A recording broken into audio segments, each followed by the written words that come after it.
welcome back to Crafter's Grove. So today's project is this little tiny sculpted ornament to announce something very special. Stephen and I are expecting. So to announce this to my mom, I've made these little tiny bunny baby booties. So this little ornament is designed to hang up to remind my mom of the special event that's coming as she waits to meet him or her. It's made out of polymer clay, a little hook, and some ribbon. If you're interested in learning how to make your own little tiny baby bunny booties, then stay tuned. So first you want to start by softening your base clay, which we're doing today in white. Once your clay is soft, you want to separate it out into two equally sized balls of clay. These are going to be used to form the base and the main portion of the baby booties. Now you want to shape them sort of into the shape of a baby's foot as you would expect it to look, with the exception of leaving the backs of the feet a little more narrow. The reason for this is we need to form divots to mimic the holes of the baby booties, and if you start out with the backs being the right size, they're just going to grow over time as we push holes into the booties. So leaving them more narrow allows for expansion, and then they'll end up being the exact size and shape of baby booties.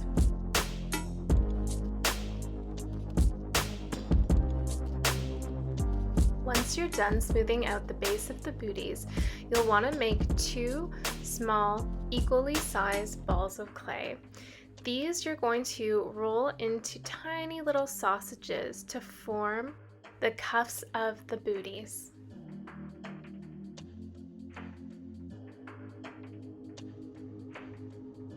Once you've shaped the clay to the size you want to wrap it around the divot that you've made and cut off any excess, and then smoothing out the ends to make them look like one solid piece. As you can see, I use different tools that I've just found around the house of rounded or sharp ends to help shape the clay into the sizes I want. Normally I like to use my fingers as much as possible to sculpt clay, but sometimes your fingers are too large to get into these tiny objects. So using found objects like toothpicks or toothbrushes allows you to work the clay, but also allows you to be green at the same time without going out and buying expensive clay sculpting tools. So now it's time to make the ears of the baby bunny booties. So I've created 4 equally sized balls of clay, and then I'm working them into sort of an elongated teardrop shape, and then at the wider base affixing that to the base of the booties. Again, use your tools to shape the ears as much as needed.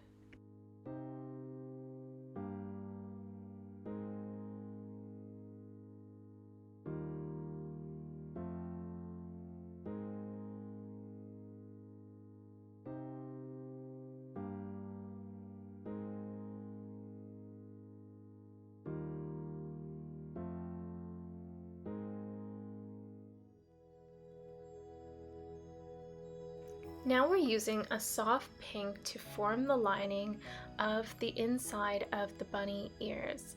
You can often see this pinkness with any real bunny, and it often is replicated on fake bunnies as well. So you want to grab 4 equally sized balls of pink clay and then repeat the process that we did with the white parts of the ears, just creating smaller bits to fit in the inside, and then work those in with your tools.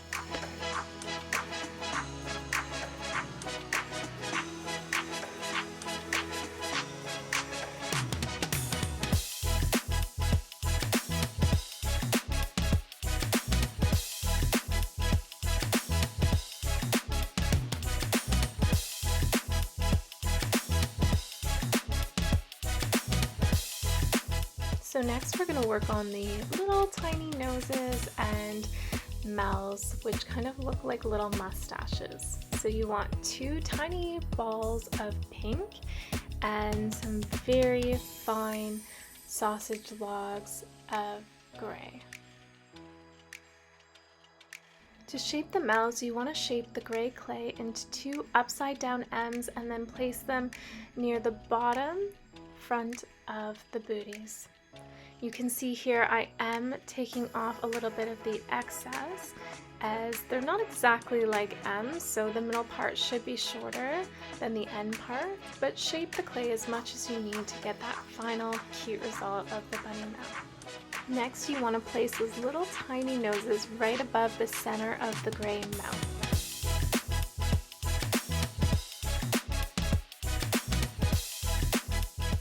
Next, we need 4 tiny little balls of gray clay to use as the eyes of the little baby bunny booties.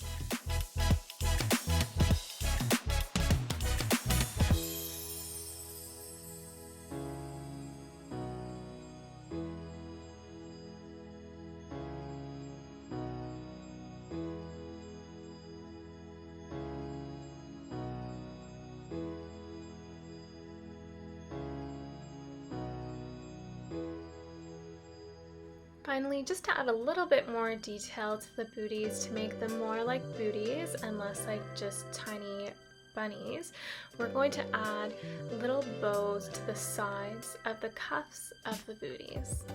So I found the easiest way to form these bows was to make them into 2 separate pieces, forming each piece into a P with an elongated tail. The top of the P forms the loop of the bows, and the tail of the P forms the tail of the bow.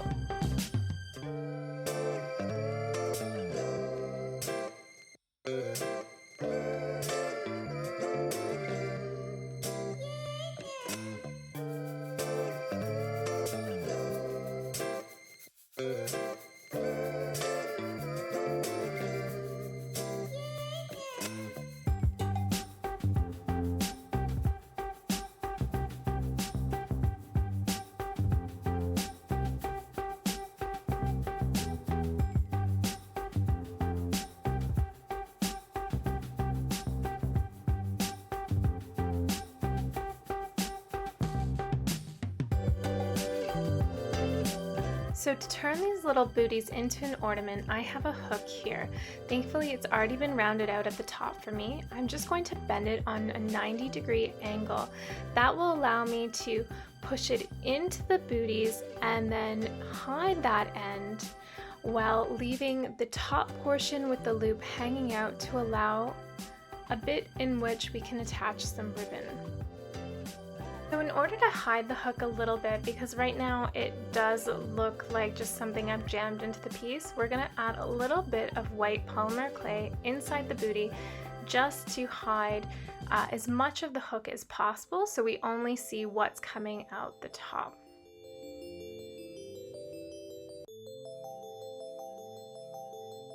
Okay, so once your hook is hidden, you're ready to bake in the oven.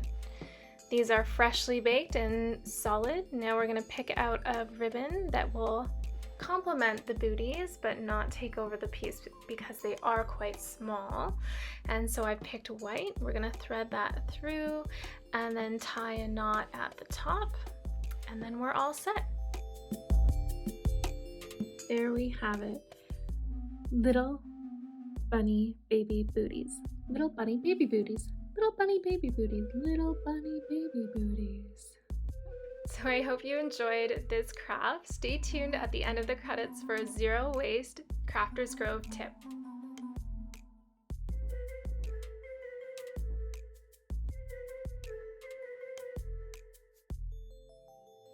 Okay, so thanks for staying tuned for Crafters Grove Zero Waste tip. So you may have noticed my bag of ribbons earlier in the video. Where I got these was actually from the inside of shirts and sweaters that I buy. I understand that some people feel these have a purpose, but I find them a little bit useless personally, and I also find them that they irritate my skin and often fall out of my shirts. So anytime I have a shirt with ribbons in them, I carefully cut them out. and stick them in my ribbon bag, and then I have a surplus of ribbons for whenever I want to make an ornament or for other uses as well.